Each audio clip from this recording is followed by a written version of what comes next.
ઇલેક્ટ્રોલિટિક પ્રકારના એરેસ્ટરનું કાર્ય સમજાવો. તો અહીં આકૃતિમાં તમને ઇલેક્ટ્રોલિટિક ટાઈપ અરેસ્ટરની આકૃતિ જોઈ શકાય છે.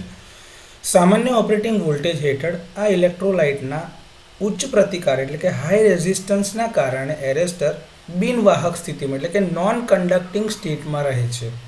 પરંતુ જ્યારે સર્જ આવે છે ત્યારે ઉચ્ચ વોલ્ટેજ ઇલેક્ટ્રોલાઇટનું આયનીકરણ કરે છે, જેનાથી તેનો પ્રતિકાર નોંધપાત્ર રીતે ઘટતો જાય અથવા તો ઓછો થાય છે.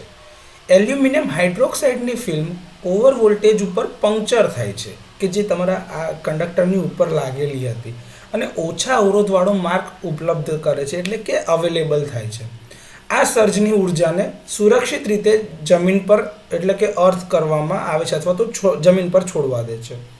એકવાર સર્જ નોર્મલ થઈ જાય પછી ઇલેક્ટ્રોલાઇટનો પ્રતિકાર ફરીથી વધવા લાગે છે, જે સિસ્ટમના સામાન્ય કાર્યને પુનઃસ્થાપિત કરે છે એટલે કે રિસ્ટોર કરે છે.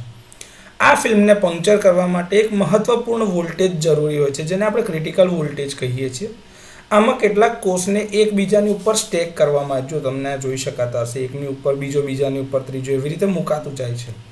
જો આમાં કુલ n નંબર ઓફ સંખ્યાના કોષ મૂકવામાં આવેલા હોય તો એનો કુલ ક્રિટિકલ વોલ્ટેજ એટલે કે મહત્વપૂર્ણ વોલ્ટેજ જો ગણવો હોય તો દરેક કોષનું મહત્વપૂર્ણ વોલ્ટેજ અથવા તો ક્રિટિકલ વોલ્ટેજ ઇન્ટુ કેટલા નંબર ઓફ સેલ્સ તમે મૂકી રહ્યા છો એ. તો આ રીતે કોષની સંખ્યાના આધારે વોલ્ટેજ જેમ જેમ વધતા જાય એમ નંબર ઓફ કોષની સંખ્યા વધારવી પડે છે. તો આ રીતે તમારું ઇલેક્ટ્રોલિટિક ટાઈપ એરેસ્ટર કાર્ય કરે છે.